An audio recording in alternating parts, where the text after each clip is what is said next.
Good morning. Good morning, everybody. Thank you very much for joining us today for this Meet the Controller session with Emma Tennant from UKTV. As I'm sure many of you will know, it's a joint venture between BBC Worldwide and Scripps Network International. So I only found out yesterday that you are, strictly speaking, a BBC employee. I am, although I sort of weirdly don't feel like a BBC employee, and apparently I'm not really supposed to. How are you meant to feel as a BBC? I should know, I suppose. But I suppose that because we run a very commercial network, and I've always worked in the commercial area of the business. I still bring all of that to UKTV, but obviously being I'm a BBC employee because of the holding the editorial standards of the BBC. Obviously being 50% owned by BBC Worldwide, that's very important, and how we handle and look after their content, and our editorial standards need to be at that level. So I need to still be as commercial as possible, but have that sort of in the back of my head. So you wear lots of different hats, not least because you have 10 channels that you're looking after, which I will name. I won't put you on the spot. We were saying it's like naming 10 children. If you get one of them wrong, it's a bit crucial. Alibi, Blighty, Dave Eden, Gold, Good Food, Home, Really, Watch, and Yesterday, as I'm sure you are all aware. Emma, previously controller of digital channels for ITV. Prior to that, you were at Living, but in between, you had an interesting spell, just very briefly, because I think it gives a bit of colour to your background. You ran something called Caterpillar Music, which wasn't an indie. No, it's 0 to 4's music classes with puppets and instruments. I did at one point know all 3 verses to Twinkle, Twinkle, Little Star, although I can't remember them all now. So, yes, it's amazing when you come back into telly, having done something like that, how similar certain meetings with executives are to 2-year-olds trying to steal each other's toys when we tell them to bring them in. So how did you get back into telly again then? You took the break? Yes, I took the break and had my second child while I was doing that. Which was great. And then just over 2 years having been out, I got a phone call out of the blue from somebody I'd worked with previously saying, there's this job at ITV and I thought about putting your name forward. Would you be interested?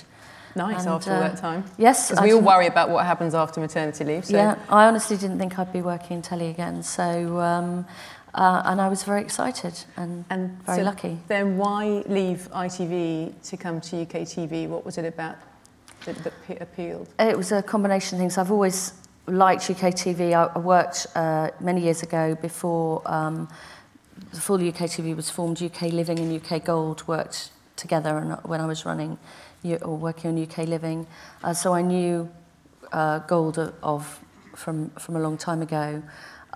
We worked in the same building at Great Portland Street, UKTV, and the Flextech channels as it was then.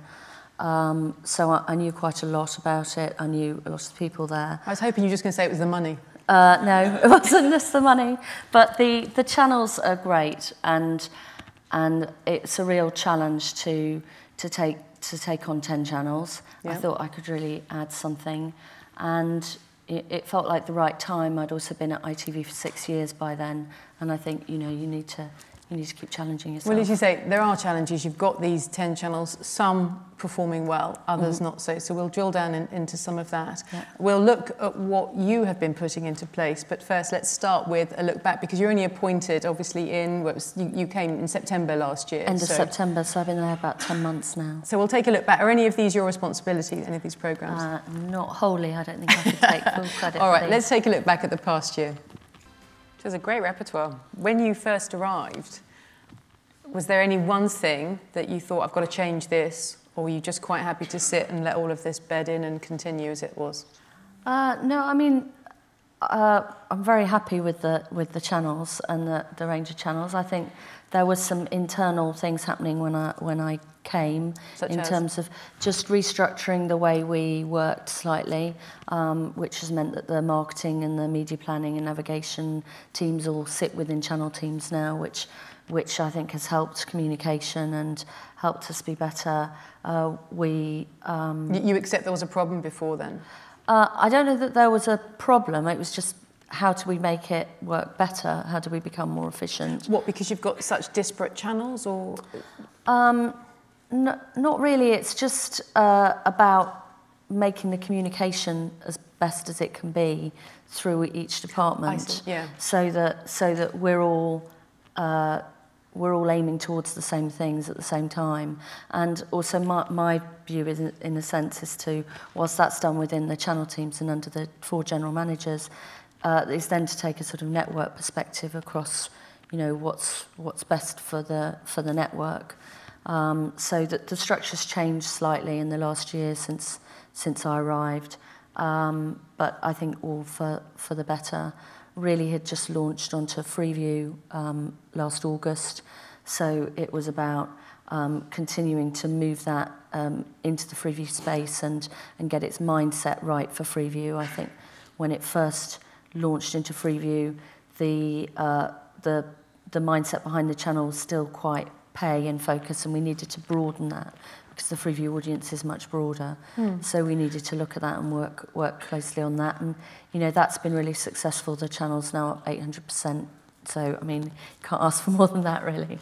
One big challenge was, of course, keeping one of your star players in Dynamo, which I thought would be a nice place to start. I'll play a clip just in a minute, as if we need reminding, but first I thought I'd just read a review.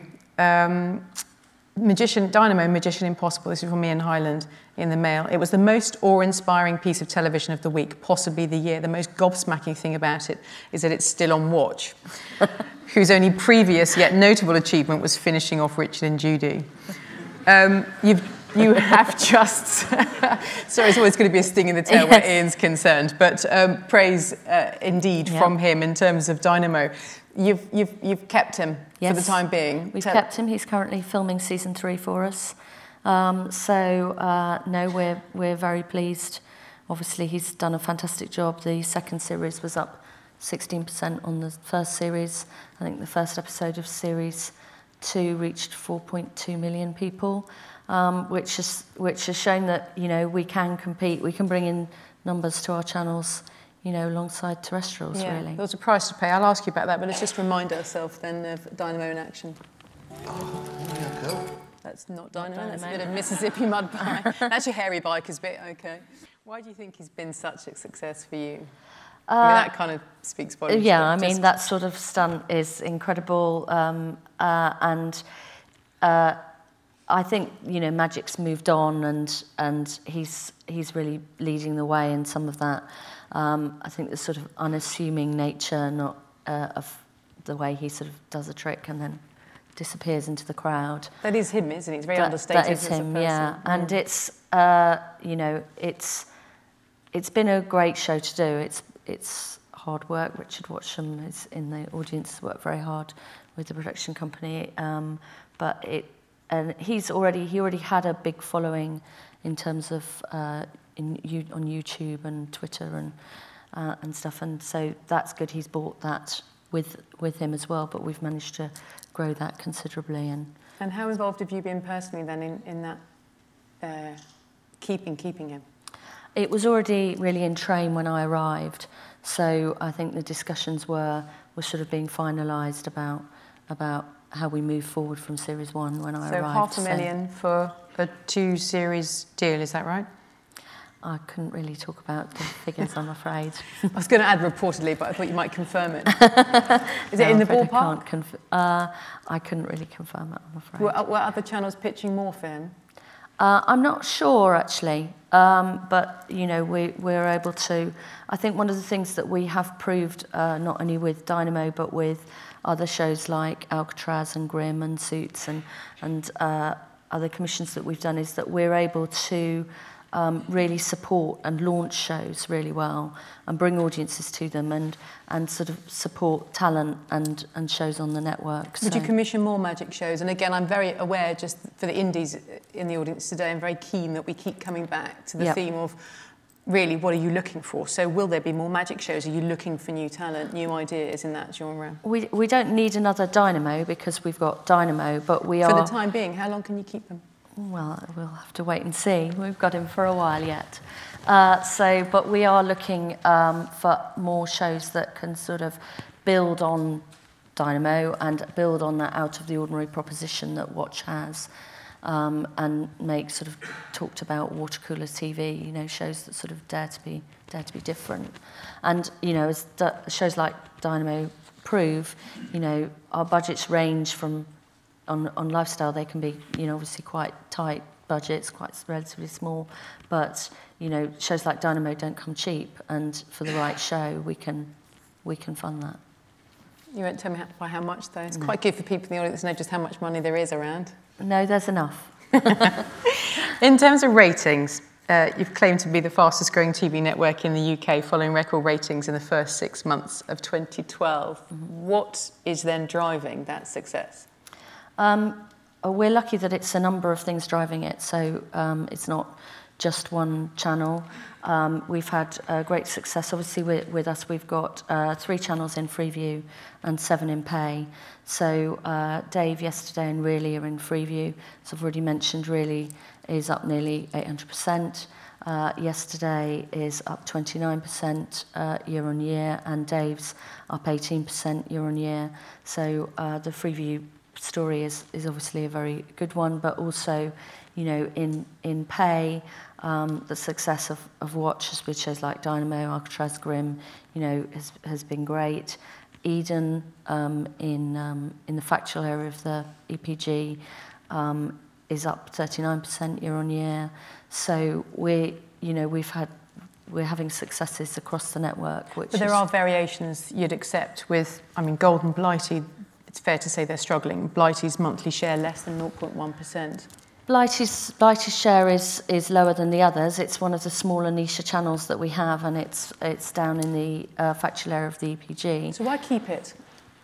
Because it serves that audience well, and but that audience is so small. I mean, why not just concentrate on the other channels? Well, I think we're there to serve a range of audiences, and we're happy with the performance of the channels. I mean, we obviously keep reviewing the channels as we all the time, and we'll keep things under review, but we're happy with that at the moment. When you say we'll keep things under review, if that share does not improve, then is Blighty for the high jump? I mean, will you lose it? I couldn't really say that we'd lose it.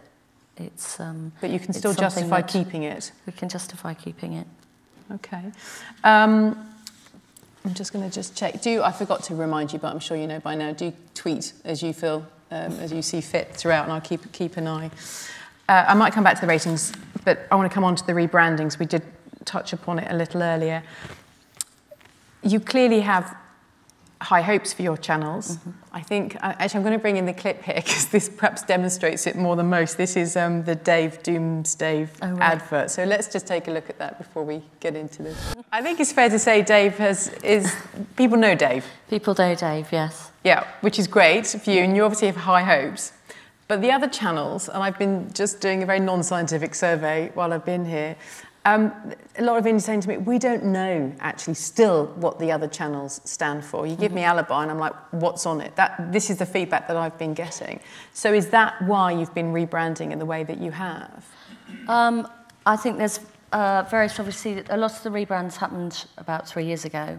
And what we've been doing with a couple of the channels is refreshing those brands to try and maybe make it clearer to the audience what to expect. I think, actually a channel name like Alibi means you probably guess that it's about crime, and drama. But a probably guess isn't great for marketing, is it? No, well, I think it's clear actually, and do you all agree? Is it just me and the people that I've spoken to? Are you all clear on what all 10 channels stand for on UKTV? Can you raise your hand if you say yes? It's perfectly clear, Kate. You've just been speaking to the wrong people. So just a few of you. The rest of you would say actually maybe there does need to be a bit more by way of. Well, then we just need to work a bit harder at that, obviously. I think obviously you're in a marketplace of 500 channels. It's difficult to make everything clear when you've got so much competitors. We're looking to change the names on any of the channels. What about the funding then? Watch has been rebranded 3 times in 4 years. So some might say, well, would the money not have been better spent on programmes? Well, Watch is one of our best funded channels already, so we do spend a lot on programmes for the channel. I think the concept of watch has changed a number of times over the years, unfortunately. I think what we've done now is move forward in the right direction for the channel. The concept of sort of watching together as a family, which was the sort of old proposition, is very hard to do unless you're at BBC One or ITV on a Saturday night, and it's very hard for any digital channel to live up to. We're just looking at some of the rebranding there. How much does it cost to rebrand? Well, it varies. It varies a lot, so I don't really go into costs. I'm going to look at your girls over here. How much it costs? Ballpark. But it's worth it? I mean, do you have any evidence to suggest that just by changing the logos, for example, that can have any bearing on the ratings? It's hard to get to say direct evidence one to the other. I think especially with yesterday and with Watch, what we were doing also with the rebranding is actually catching up to where the programming had already moved to. So yesterday, I think a lot of people thought of yesterday as, you know, two old men in a library talking about the war and a lot of Nazi programming, and that had changed already quite a lot.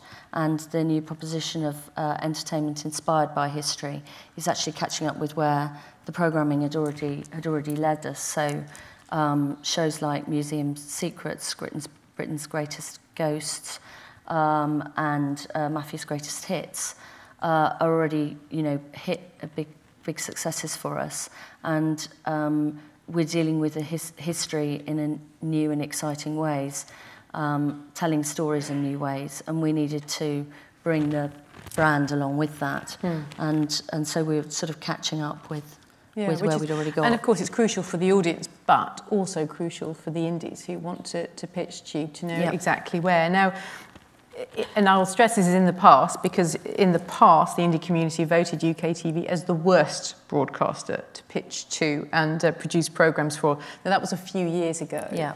How has that changed? How have you built bridges? I think that's changed a lot, and that's been down to the work of our commissioning team and our general managers dealing with the indie community. I think we've been more straightforward about what we want.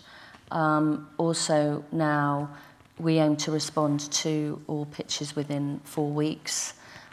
So any pitch could come into Jane Rogerson, who's the Director of Commissioning, or any of her commissioners. It will be logged. We'll aim to respond within 4 weeks.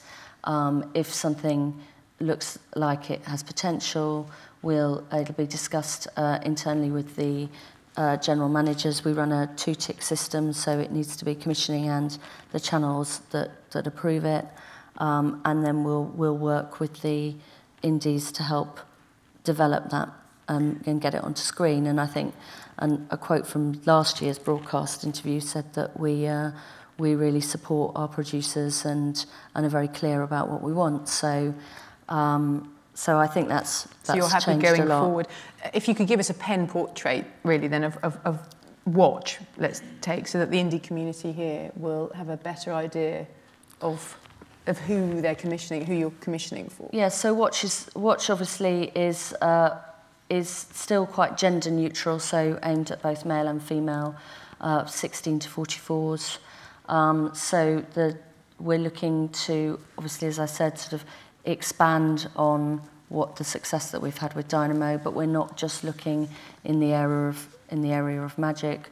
We're looking for other shows that sort of deliver out of the ordinary stories and propositions. That could be in a number of genres. So you could take a traditional genre and give it a sort of supercharge it, or give it an out of the ordinary twist, and we'd be happy to talk about that, and sort of formats that would dare to be different. So as well as event pieces in the schedule, which would be great, we're also looking for formats that we can bring in that can return.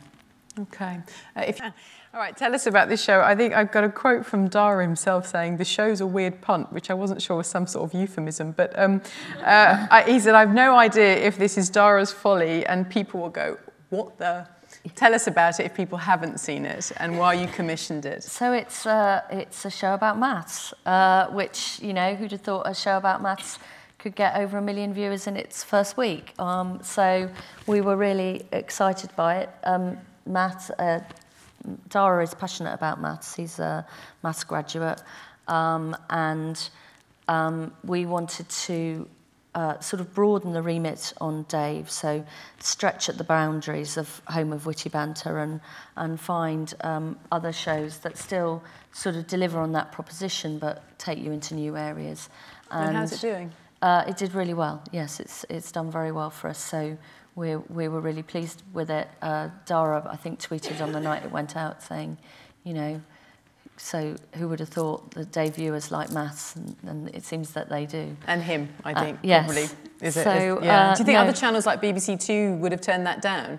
Do you know if they turned that down? I don't know if they turned that down. I mean, it was a format that originally came from a Fuji format, so which the format from Japan was slightly more physical, as some of those Japanese shows are, and a little bit out there. But they're using the comedians, so we had a different comedian in every show. Would you start pushing that? Because Dara himself said he quite liked that format, the Japanese format. And given that the viewing figures have dropped a little, would you consider spicing it up a bit with a bit of Japanese fervour? I think we can consider different ways of doing maths. I mean, as we showed there, you know, it wasn't just about being in the studio and doing sums on a board. You get out there and you try to physically solve problems. Yeah. You've also brought back the crew and cast of shows like Red Dwarf, Yes, Prime Minister, which BBC, I know we've got some BBC Worldwide people in the audience, they could be quite jealous of. How did you manage to do that? We have a fabulous commissioning team who are very good at dealing with talent and finding great projects for us. So yeah, we're very pleased. Yes, Prime Minister has got the original writing team on it, and that's coming. It's filming at the moment, so that's really exciting. And when will that go to air? Early next year. Right. And if it's a huge success, would you then consider selling it back if the BBC wanted it? I'm sure we can have a commercial conversation with the BBC if they'd like to. That would be an interesting one. Have you done that? You haven't done that before? No, I don't think we have sold anything back to the BBC yet. I'm looking to my people to know if we've done it previously, but not since I've been there. Yeah. Acquisitions then, obviously a mainstay for you. Let's take a look at one of your successful ones, Alcatraz. Yeah. That's topping 1 million views consolidated. It's one of your 3 best ever shows on Watch, but it has been cancelled now in the States, so that must be frustrating to say the least. Yeah, it was frustrating because, you know, it worked very well for us, and unfortunately Fox in the States scheduled it against The Voice, so it didn't survive. Which is a real shame. We've had other shows like Grimm, which is coming back, which worked very well on Watch as well. Has it made you change the way, though, that you think about acquisitions? Not really. Acquisitions are important in the mix of shows that we do, and we've had great success in acquisitions on a number of channels. And you know, I'm very pleased to be able to announce that we've also got the new acquisition of Perception coming to Watch. So this is an exclusive for the festival. You're announcing. Yeah. So that deal's just been signed this week, and so that's with Eric McCormack, ex of Will and Grace. Although he looks a bit rough and readier here, a little bit more attractive. I actually think we need to see this clip just to see him in action. Can we have it, please? I like it already. I like him already. Yeah, he's nice to watch. Tell a quick summary then for people who are not aware. He plays Dr. Daniel Pierce, a neuroscientist and professor recruited by the FBI to help solve complex cases. Yes, so one of his ex-students works for the FBI, and she will call him in and help her on cases and work out, you know, what's really happening behind the scenes. And a bit of a theme, he's got less than stellar social skills, shall we say. So. Yeah, he occasionally has sort of episodes where he, you know, hallucinates or sees people that aren't there. A flawed but handsome character. A flawed but handsome character. We always fall for them, don't we?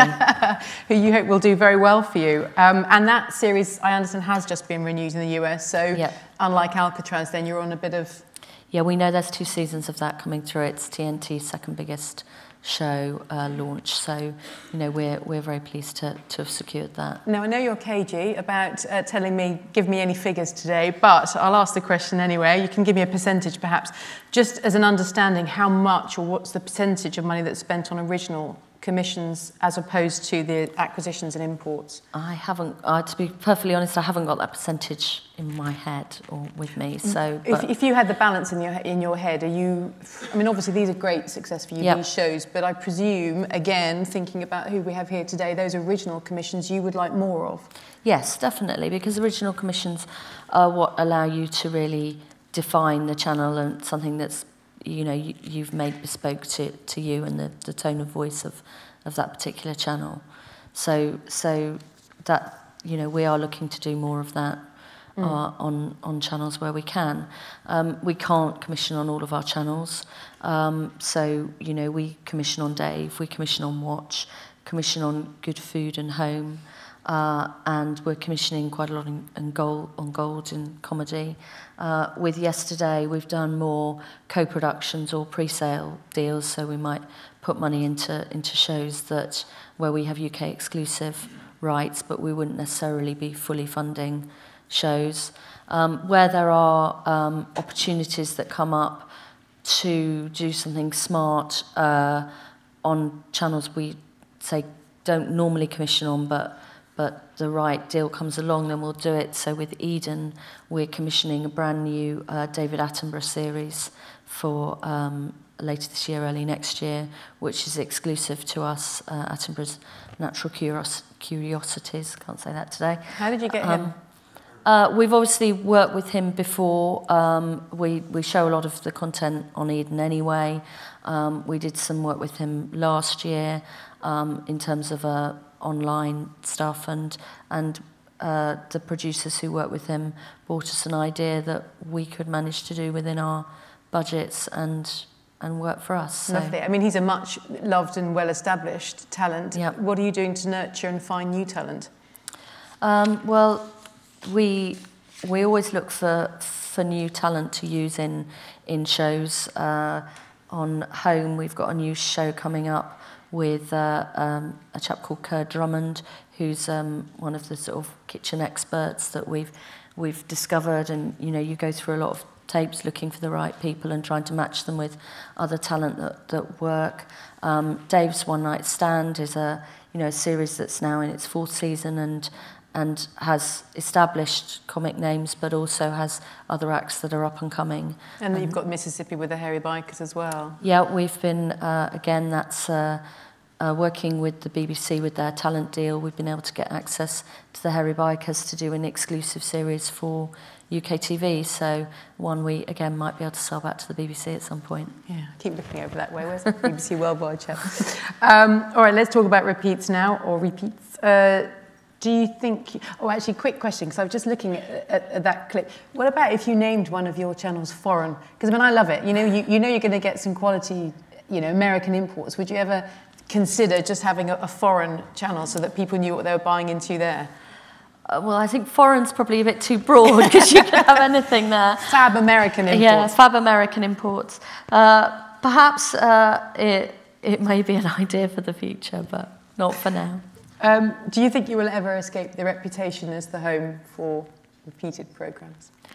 Do you want to escape that I don't know that we necessarily No. want to escape, because it's bringing the best of some of the BBC and now some of Channel 4's content to an audience that loves it and wants a chance to see it again. So I'm not unhappy about showing things again.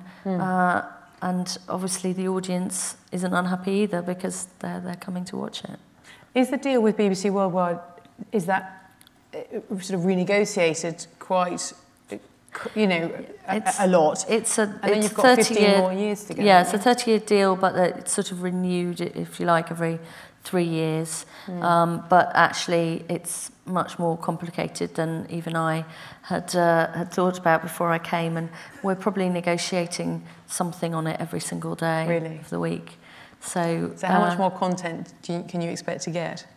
We get a lot of content. We probably get about 3,500 hours a year through the programme licence agreement. And now also Channel 4.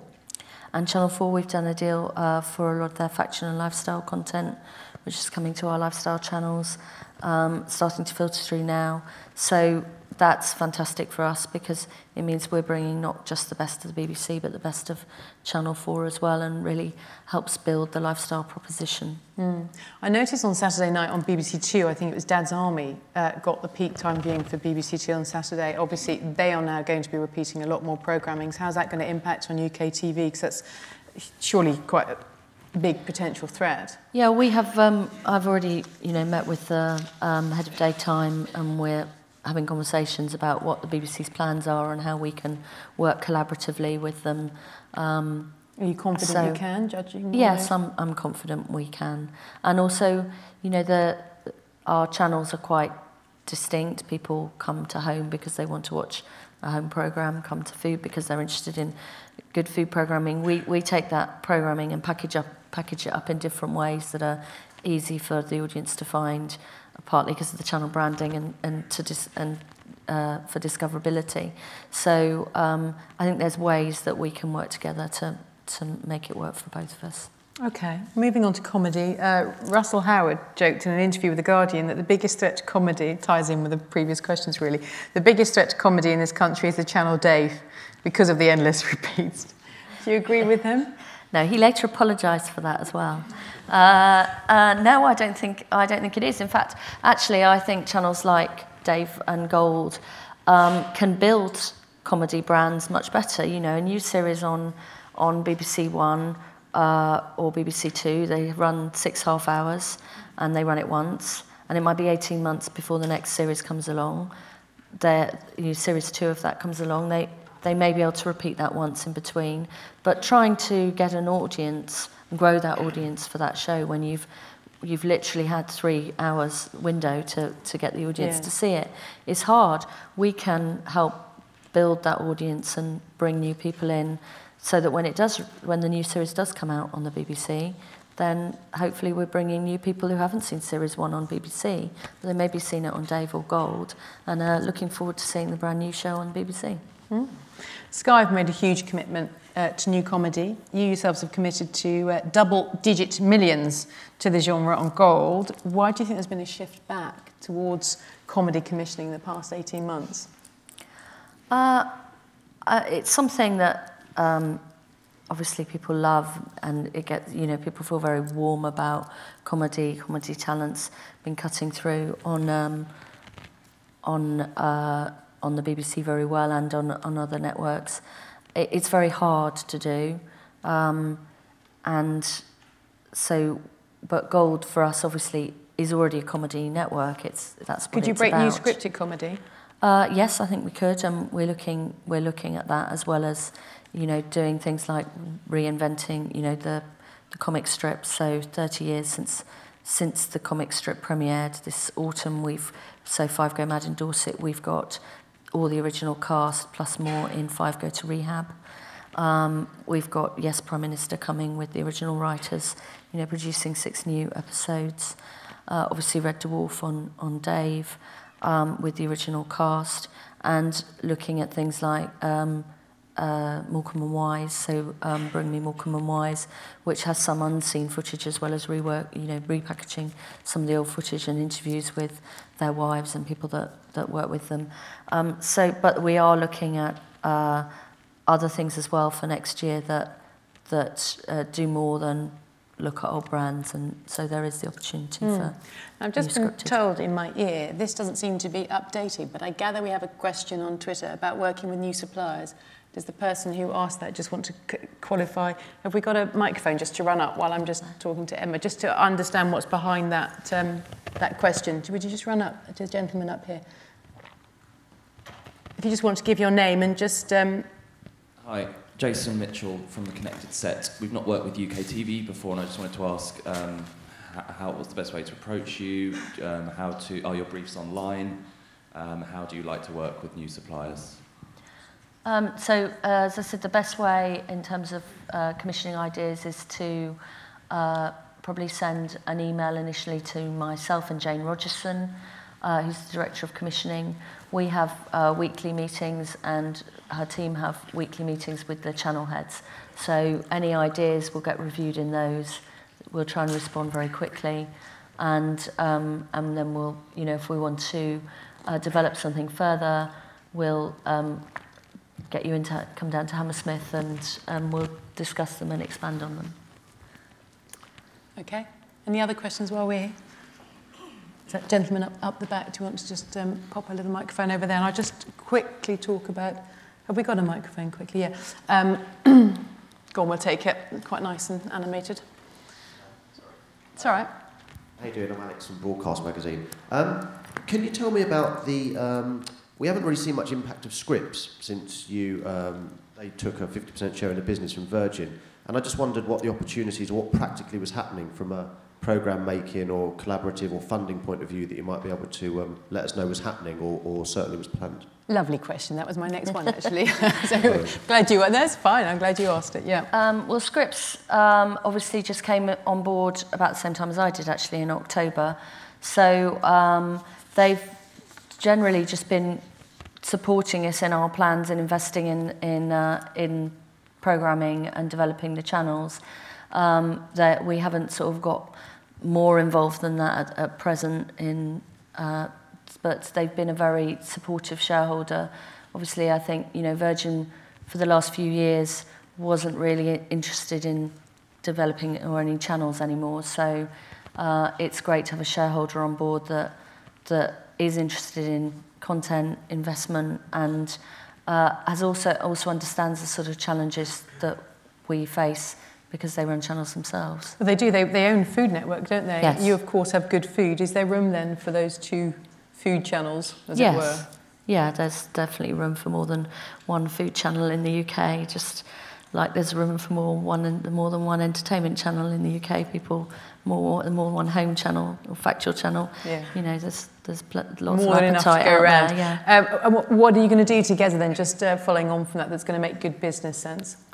I think, you know, it will take a bit more time to decide how we'll develop that relationship. But that's something that we're looking at. I couldn't say there's any definitive plans at present. No. No. Any other questions? While do keep them coming. Yeah, in the middle here, and we'll just. Is it on a Scripps thing, or shall I move on to product placement? Great. Okay. Lovely. That's fine. Just on the product placement. Then. Oh no. Go on. We'll have this lady's question.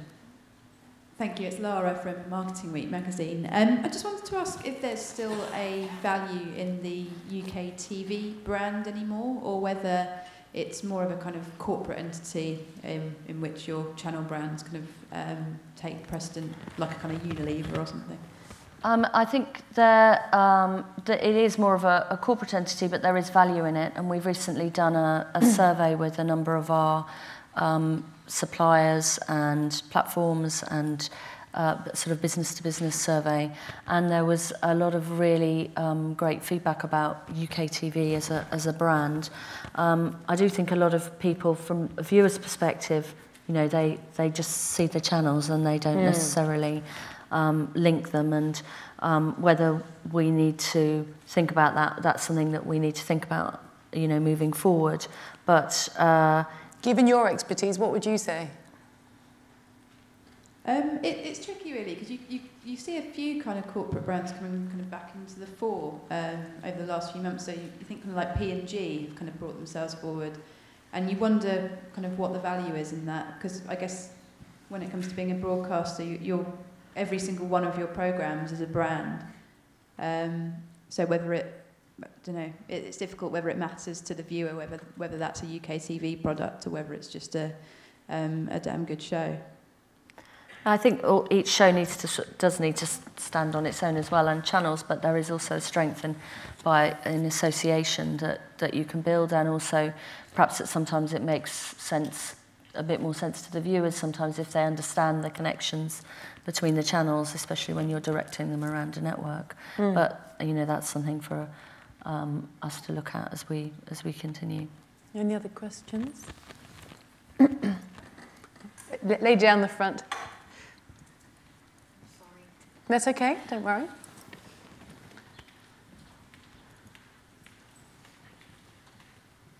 I'm Julie Craig from one of the screen offices in Scotland. We're called Tayscreen.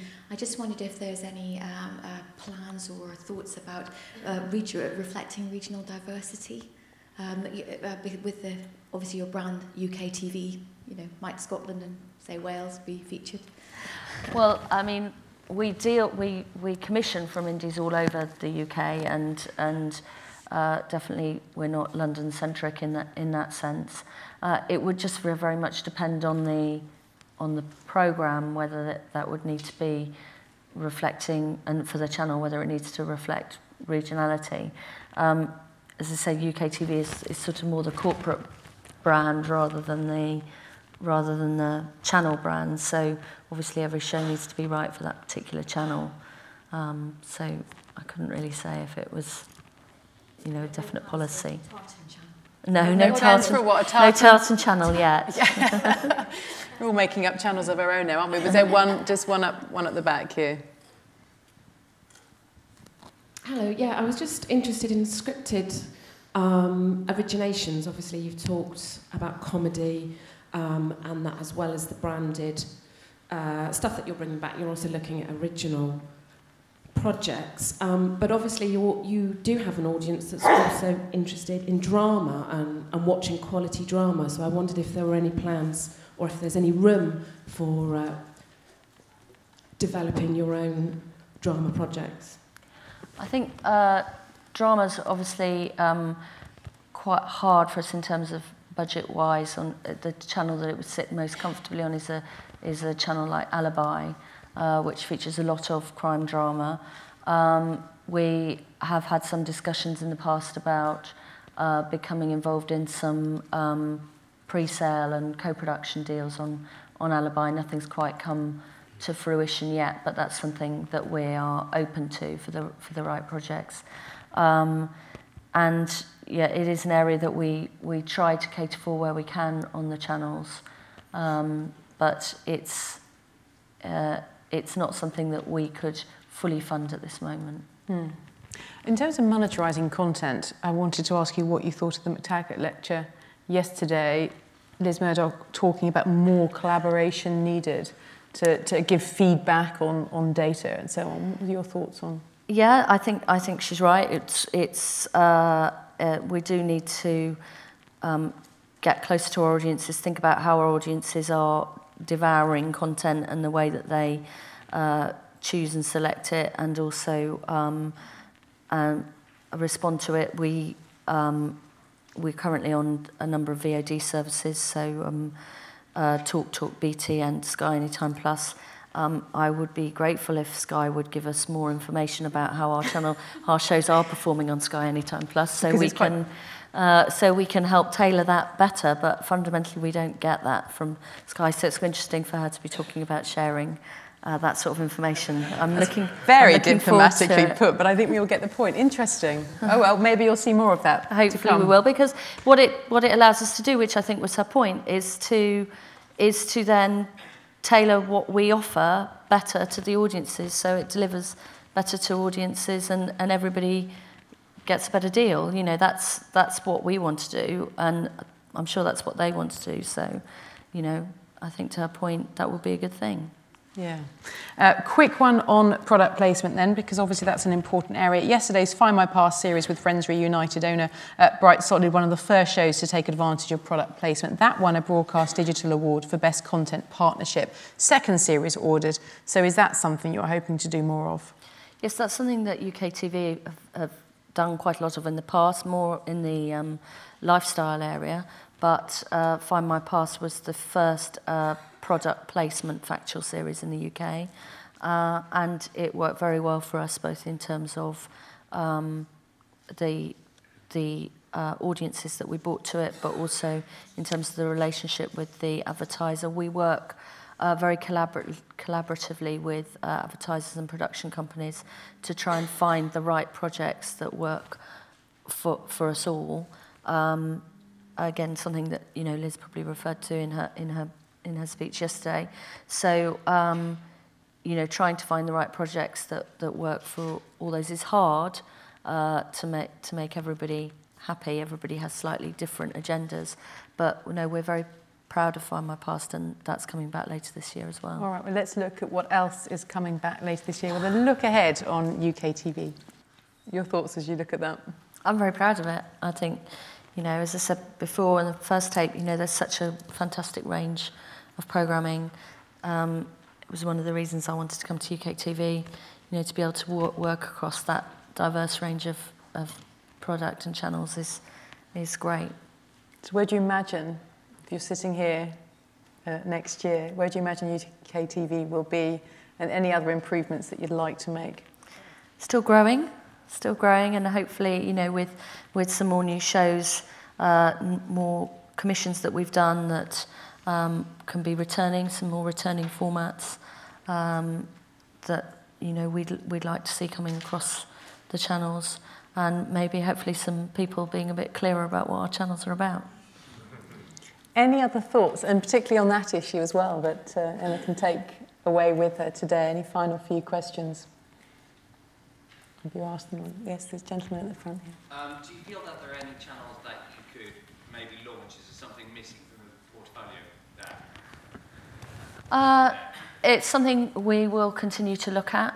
I think, as I said, we've got a really broad range already, and I'm very pleased with what we've got, but it's something that we'll always keep an eye out for. Anything in particular, though? I asked you about children's earlier on, actually, and you said absolutely not. It's just too restrictive now. It's too restrictive. Is there anything that you would... Nothing that's... Would you have any suggestions? I just thought with your experience coming from ITV3, I wonder if you thought maybe a general drama channel might be something that, you know, because you have so much experience in the area. It's something that we could, that we'll continue to review and look at. She's not been very clear on that. Is she a bit evasive, I think? If that is just a general no. You said on drama, that's a no for now, but who knows? It's a no for now, and certainly in terms of Blighty might go and come back in a revamped form. Commissioning new drama that we fully fund, we couldn't do that at the moment. And we do already show a number of dramas across other channels. So it's not an area that we ignore. And coming back to product placement, what's the future of that, do you think? We'll continue to work with advertisers and develop more. So we're looking at a number of ideas at the moment on a range of channels. So that's something we'll work with. We have a person called Sally Quick, so if anybody has ideas that they think could work for advertisers or interest, then Sally Quick, who sits with the commissioning team, is open to taking those ideas and discussing them further. Okay. Any other questions before we wrap up? No? Oh, one, yep. I was going to ask you a quick bit of advice for Peter Fincham. I'm interviewing him in the next session. Obviously, as you mentioned, ITV girl. He's having a few issues with entertainment and so on and so forth at the moment. Any advice or tips for Peter, or a question? I wouldn't dare give Peter advice, no. Maybe not get on a panel with Keith Lemon again. Yeah. I'm going to pull him out as my wild card in case he doesn't answer any questions this afternoon. I think, one final quick question. Unashamed promotion of our area, Dundee, because I was glad to hear that Bright Solid, DC Thompson Company based in Dundee, that's the first product placement deal for the whole of UKTV or for a particular channel? No, we've done product placement before, yes. But it was the first factual product place series in the UK. So we were very proud of it, and obviously it's been recommissioned for another series. Well, thank you on behalf of Dundee. Well, thank you very much for listening today, and thank you very much, Emma Tennant. Congratulations on the job, and good luck this year.